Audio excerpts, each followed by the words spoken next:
हम लोग last class transaction तक डिस्कस किए थे, है ना। मतलब हम लोग डिस्कस किए थे कि बिज़नेस क्या होता है, बिज़नेस का एक्टिविटीज़ क्या होता है। एक्टिविटीज़ को हम लोग क्या बोलते हैं, इवेंट।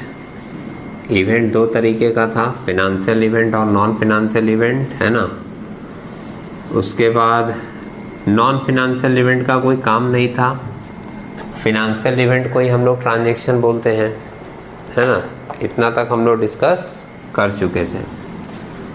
आप लोग को होमवर्क भी दिया गया था, होमवर्क आप लोग किए भी हैं। थोड़ा बहुत कन्फ्यूजन है तो वो धीरे धीरे क्लियर होता रहेगा, समझे। आज जो और दिए हैं एक्स्ट्रा वो भी कर लीजिएगा। अभी हम लोग थोड़ा समझते हैं कि जो ट्रांजैक्शन उस दिन हम लोग पढ़े थे,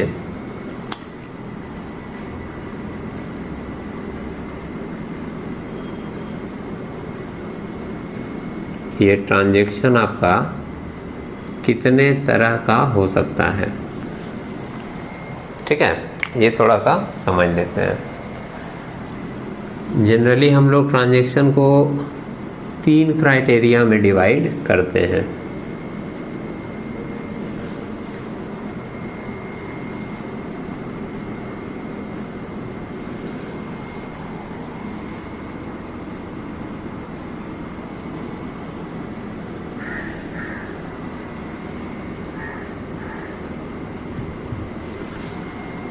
on the basis of payment, पहला मतलब आप जो बिज़नेस चला रहे हैं उस बिज़नेस में आपका लेन देन जो हो रहा होगा, पेमेंट वगैरह हो रहा होगा, उसके हिसाब से ट्रांजैक्शन कितने तरह का होता है।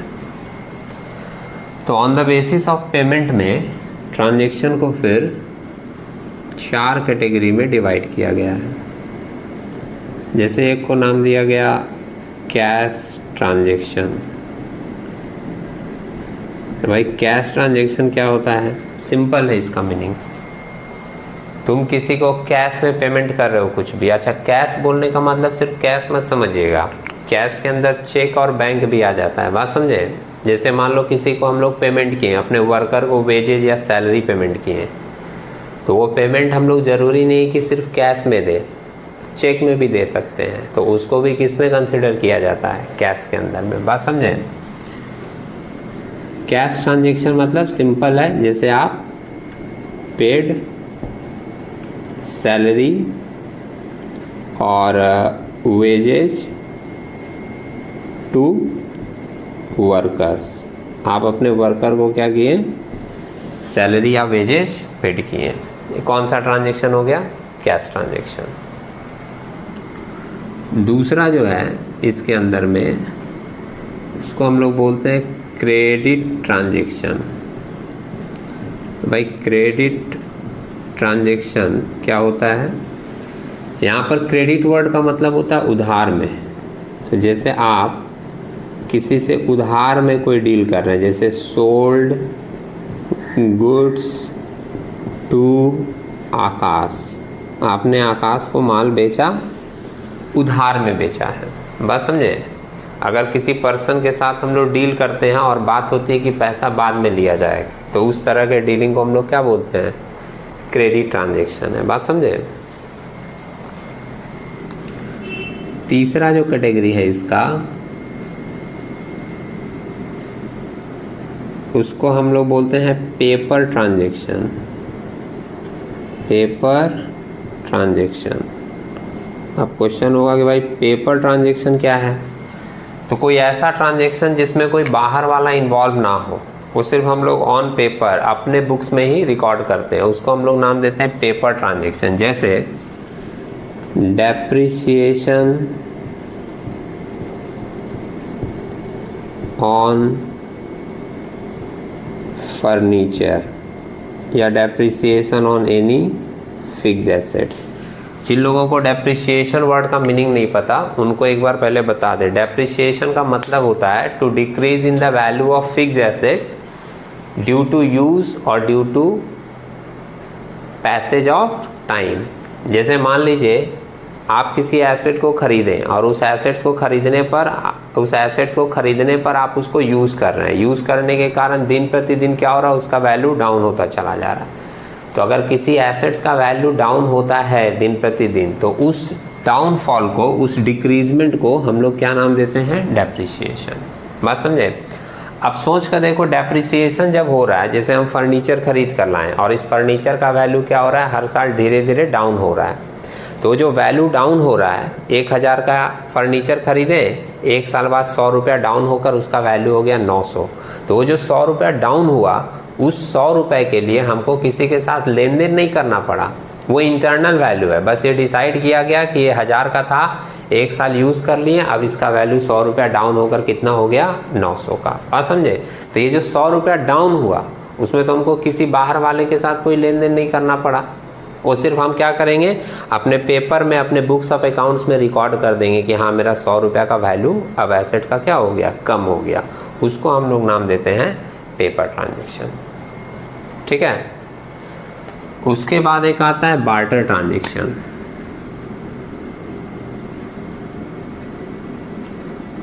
बार्टर वर्ड आप लोग पहले सुने होंगे। बार्टर का मतलब होता है, एक सिस्टम था, बार्टर सिस्टम, बहुत पहले जब चलता था।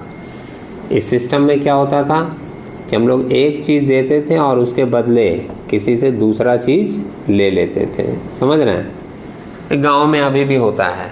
टीचर से पढ़वा लिया, 1 महीना पूरा हुआ, टीचर बोला भैया पैसा दो 1 महीने का। मैं सर दूध ले लीजिएगा, गाय अभी बच्चियाँ दिया है। अभी भी गांव में ऐसा सिस्टम चलता है, होता है कि नहीं, कि आपका अब 1000 रुपया जो महीने का है वो दूध में वसूला जाएगा। ठीक है। तो ये क्या होता है, जैसे हमने आपको शिक्षा दिया, आपने हमको दूध दिया, ये वाला सिस्टम जो है वो हो जाता है क्या, बार्टर सिस्टम। तो इसमें आप इसको अकाउंट्स के हिसाब से एक बार देख के देखो। तो अकाउंट्स में जैसे तुम अकाउंटिंग हिसाब से एक बार सोच कर देखो कि तुम एक न्यू फर्नीचर खरीदे, a new furniture purchase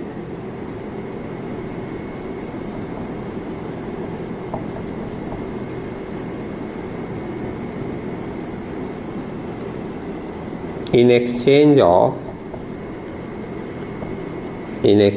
of old furniture। समझ रहे हो बात को? जैसे एक पुराना फर्नीचर देकर हमने क्या किया, एक नया फर्नीचर खरीदा। इस तरह का जो डीलिंग होता है, पुराना फर्नीचर दिया, नया फर्नीचर खरीदा, इस तरह का जो डीलिंग होता है, इस तरह का जो ट्रांजेक्शन है, उसको हम लोग क्या नाम देते हैं, बार्टर ट्रांजेक्शन। ठीक है। ये किसके लिए, on the basis of payment. अभी दूसरा कैटेगरी है, दूसरा कैटेगरी को हम लोग लेते हैं on the basis of relationship with, on the basis of relationship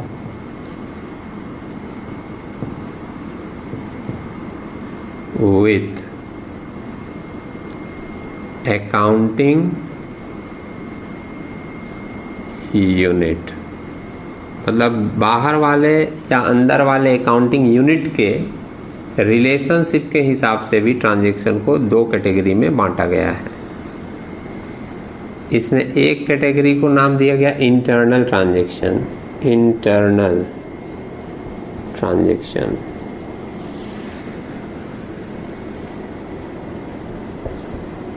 और दूसरे कैटेगरी को नाम दिया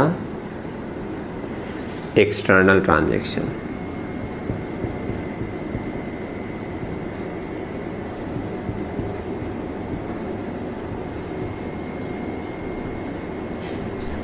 ठीक है। आइए आइए, बहुत जल्दी आ गए आप, बैठिए आराम से, शांति से, देखिए कुछ बातें डिस्कस हो रही हैं, धैर्य रखिएगा। ये दूसरा पॉइंट डिस्कस कर रहे हैं, on the basis of relationship with accounting unit. जैसे तुम क्या है, जब किसी के साथ ट्रांजैक्शन करते हो तो अपने यूनिट में भी कर सकते हो, किसी दूसरे के अकाउंटिंग यूनिट के साथ भी कर सकते हो। तो इस बेसिस पर हम लोग ट्रांजैक्शन को 2 कैटेगरी में बांटे, एक को नाम दिए इंटरनल ट्रांजैक्शन और एक को नाम दिए एक्सटर्नल ट्रांजैक्शन। इंटरनल ट्रांजैक्शन क्या है, एक बार देखो यहाँ पर। एक एग्जाम्पल अभी हम लोग लिए थे पेपर ट्रांजेक्शन में, दिख रहा है तुमको? वो पेपर ट्रांजेक्शन का जो एग्जाम्पल था वो क्या था? डेप्रिसिएशन ऑन फर्नीचर, दिखाई दे रहा है? डेप्रिसिएशन का मतलब क्या बताएं? To decrease in the value of fix asset due to use और due to passage of time. समय के साथ आपके एसेट की वैल्यू क्या होती है? डाउन होती है। उसी को हम लोग नाम देते हैं डेप्रिसिएशन। तुम एसेट को यूज कर रहे हो तब भी उसका वैल्यू डाउन हो रहा है, और अगर यूज नहीं कर रहे हो, खरीद के रख दिए हो, तो भी साल 6 महीना 2 साल बाद उसका वैल्यू क्या होगा? डाउन होता चला जाएगा। उसी डाउनफॉल को हम लोग क्या नाम दे रहे हैं? डेप्रिसिएशन। ठीक है। अब अगर डेप्रिसिएशन हुआ है किसी एसेट का, तो इस डेप्रिसिएशन की जो वैल्यू कम हुई है उसके लिए हम लोग किसी बाहर वाले के साथ डील नहीं करते, वो मेरा अंदर का ट्रांजेक्शन होता है। मैंने हम लोग खुद ही डिसाइड करते हैं कि 1000 में फर्नीचर खरीदे हैं, 1 साल बाद 100 रुपया इसका वैल्यू कम हो गया और अब इसका वैल्यू कितना हो गया? 900। तो 100 रुपया का जो वैल्यू कम हुआ वो तो मेरा बाहर वाले के साथ उसका कोई लेन देन नहीं है, समझ रहे हो? तो वो हम लोगों का कौन सा ट्रांजेक्शन है? Internal transaction. बात समझे? वो पेपर ट्रांजेक्शन भी है और वो साथ ही साथ हमारा क्या है? इंटरनल ट्रांजेक्शन भी है। या फिर एक दूसरा आपको बता दें इसके बारे में, सोच के देख लेना। जैसे तुम्हारे गोडाउन में स्टॉक पड़ा हुआ था और वो स्टॉक में आग लग गया और वो जल गया। अब सोच के देखो कि वो जो तुम्हारे स्टॉक में आग लगा और तुम्हारा स्टॉक जला, उसमें बाहर वाले के साथ कोई कनेक्शन है? अभी नहीं। अगर हम उसको रिकॉर्ड करेंगे तो स्टॉक का लॉस होना वो मेरा इंटरनल ट्रांजैक्शन है, मतलब बिजनेस के अंदर की बात है। तो हम लोग वो भी बोल सकते हैं कि stock loss by fire, stock loss by fire. ये सब क्या है? इंटरनल ट्रांजैक्शन है। बात समझे? और एक्सटर्नल ट्रांजैक्शन का तुम सिंपली समझ सकते हो, जब किसी बाहर वाले के साथ लेन देन शुरू हो जाए तो उसको हम लोग बोलते हैं एक्सटर्नल ट्रांजैक्शन। जैसे wages paid two worker,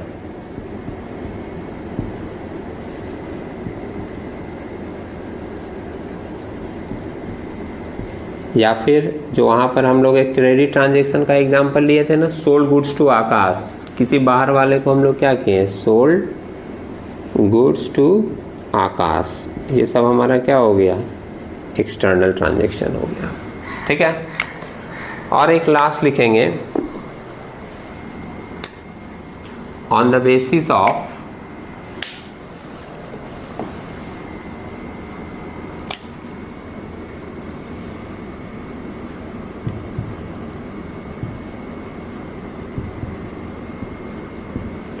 visibility. Visibility समझते हो? विजिबिलिटी का मतलब है जिसको आप आंखों से देख सकें, समझ रहे हैं?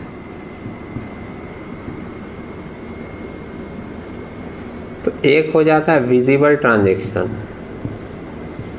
जिसको आप आंखों से देख सकें, और एक हो जाता है इनविजिबल ट्रांजैक्शन, जो आपको आंखों से दिखाई नहीं देगा। अच्छा, यहाँ पर तुम लोग देख कर बताओ, इसी में आपका एग्जाम्पल लिखा हुआ है दोनों का, कोई बता सकते हो विजिबल ट्रांजैक्शन क्या होगा जिसको आप आंखों से देख सकें?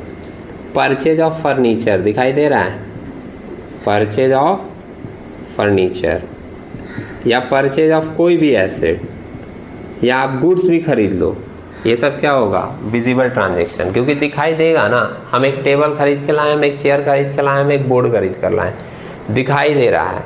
या हम बिजनेस के लिए गुड्स खरीद कर लाए, दिखाई दे रहा है कि सामान है, तो उसको हम लोग बोलेंगे, जो ओपन आइज से हम लोग देख सकें उसको हम लोग क्या नाम देते हैं? विजिबल ट्रांजैक्शन है। और इनविजिबल ट्रांजैक्शन का भी एग्जाम्पल लिखे हैं यहाँ पर, देखो नोटिस करके दिख जाएगा। जो हम लिखे हैं किस चीज़ का? बोलो आर्यन। डेप्रिसिएशन ऑन फर्नीचर, दिखाई दिया? डेप्रिसिएशन वर्ड का मतलब क्या बताया गया आपको? कि आपने एसेट खरीदा है, उसको यूज़ किया, उसका वैल्यू डाउन हो गया, तो तुमको फर्नीचर दिखाई दे रहा है, तुमको मशीन दिखाई दे रहा है, लेकिन जो उसका वैल्यू डाउन हुआ है वो वैल्यू दिखाई नहीं दे रहा। उसको हम लोग सिर्फ पेपर में क्या कर रहे हैं? रिकॉर्ड कर रहे हैं। बात समझ में आ रहा है? तो इसीलिए वो जो है हमारा वो इनविजिबल ट्रांजैक्शन है। तो on the basis of visibility transaction दो तरीके का हो सकता है, विजिबल ट्रांजेक्शन और इनविजिबल ट्रांजेक्शन।